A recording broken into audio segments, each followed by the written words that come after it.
Hey everyone, and welcome to Comic Breakdown. If you are new to the channel, do me a favor, hit that sub button, hit that notification bell, make sure you're not missing any of the content that we have coming out. And today, we are diving into an issue that I actually missed. And we're going to cover both issues of this today, and that is Symbiote Spider-Man. Now this ties into the King in Black line. This will be issue number 1. Now, for those not following the King in Black line, go ahead, check out my playlist. It's in the description. It's at the top of this video. You can find out everything King in Black related. And this has actually been a really fun story so far, though like all events, it does take a little bit to pick up. So with this issue, it picks us up a little bit after Secret Wars. After the first Secret Wars. And Peter Parker's return home with a brand new costume he thought crafted by alien technology. And so we're seeing him in his symbiote costume, not knowing that this all black costume that he's wearing is actually a symbiote. Now the writer is Peter David. Penciler is Greg Land. Inker is Jay Leston. Colorist is Frank D'Armata. And letterer is VC's Joe Sabino. And without further ado, let's dive into this issue. So diving into this one, we pick up at Ravencroft Institute for the Criminally Insane. And we have Alistair Smith laying in his bed, rising awake to his dead father being in front of him. And the reason his dead father is able to sit here in front of him is because it's not actually his father. It's a symbiote.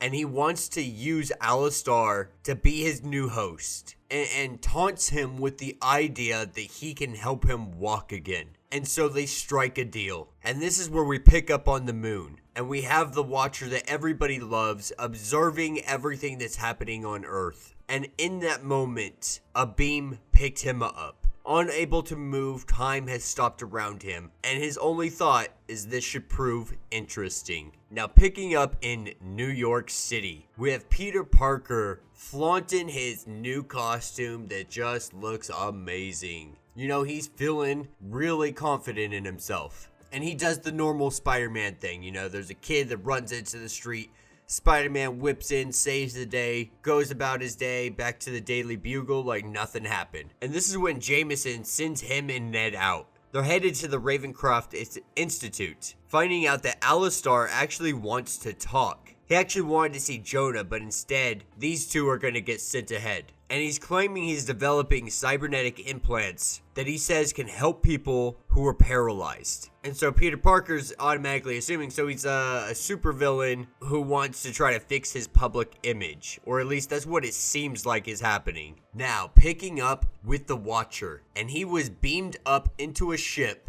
by Kang the Conqueror. And the Watcher is all probed up, hooked up to this machine. And the goal here for Kang the Conqueror is to extract all the knowledge that this Watcher has. And once he extracts all this knowledge, he can go through it piece by piece at his leisure, and he's claiming that this endeavor is to save the universe. And so he turns this machine on to extract all the information, but what he doesn't know is the Watcher has the ability to connect to the AI in the ship, absorbing all of the information that the ship has. And with this, the Watcher is seeing things happen eons before he existed. Epic battles between darkness and light. Things that he never even imagined were to happen before. And now he sees the future, seeing what Kang saw. And whatever he is seeing is looking back at him. And this is when the system overloads. And he tries to do something to save the system, but it's too late. And the entire ship explodes. And then you have Kang the Conqueror just floating in space, unsure of which direction to go now. Now, picking up outside the Ravencroft Institute, Peter Parker's making his arrival. Well, Alistair, or at least the body of Alistair, has made moves to dispatch everybody with inside the Institute. And this is when Peter Parker's spider senses start going off. And then there's a solar eclipse, though there was not one reported to even arise at all. And as we go inside, we see Alistair and all the individuals he's killed turning into shadow figures, seemingly looking like symbiotes, but it's not saying that they are 100%. And this is when Peter Parker runs inside and sees Ned and all the doctors have turned into these shadow figures, and they start duking it out. And Peter Parker makes his run because he literally has no idea what is going on, who he's fighting, what this is. And he arrives on the next floor and he's met by Alistar. But he calls himself Mr. E. Now, Mr. E, essentially, we think, you know, this is going to be a fight. They're going to duke it out. But Mr. E goes in and hugs him. He's just like, hey, brother, what's up? And this is when Spider-Man gives him a good punch. And the Shadow grabs him. And it's just like, why in the world would you do that, brother? Like, we're on the same side. We both serve our God. And Peter Parker has no idea what he's talking about. He's just like, what is going on here? And the Shadow figure's really trying to figure this out. And so neither of them understand what's happening here. It seems like, you know, Venom, the symbiote, is attached to Peter Parker, but it has no control. Versus on the other side of the spectrum, this Shadow creature has full control and Peter Parker has no idea what it is.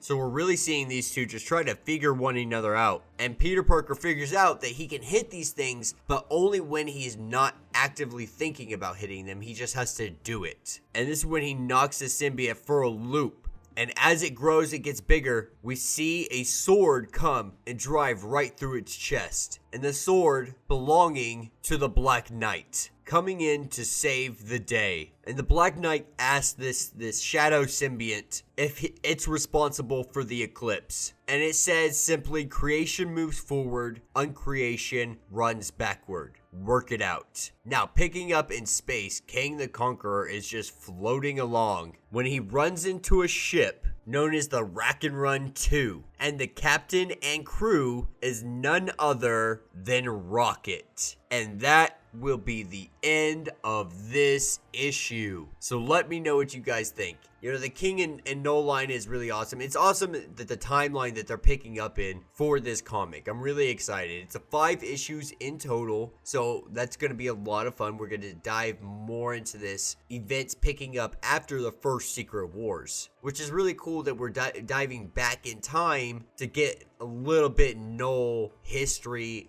a little bit of Knull lore. The next issue really does give us more detail on how all this connects to the future and the part that the Black Knight is going to play in this. We're going to see Merlin, we're going to see a bunch of different characters come out, and hopefully we'll even get Spider-Man, Rocket, and Kang the Conqueror together. Wouldn't that be one heck of a team up to take on some symbiotes? So yeah, let me know what you guys think down in the comments. If you have not yet, please do me a favor, like this video, subscribe to the channel, hit the notification bell, and until the next video,